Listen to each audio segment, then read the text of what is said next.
Hello friends! In this video, I'm going to be teaching you how to make a quick and easy fried rice.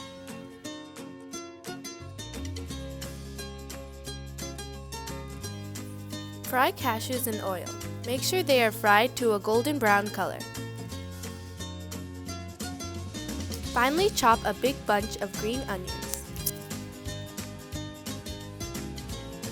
Fry onions for a few minutes until raw smell goes away.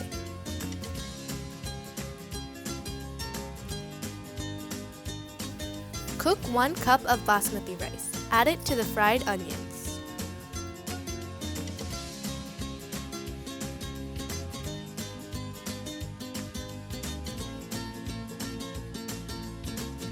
Sprinkle some crushed pepper and salt.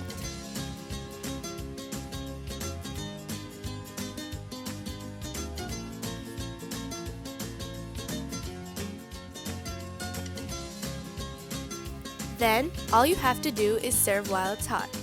This dish can also be served with ketchup and soy sauce for extra taste. Enjoy!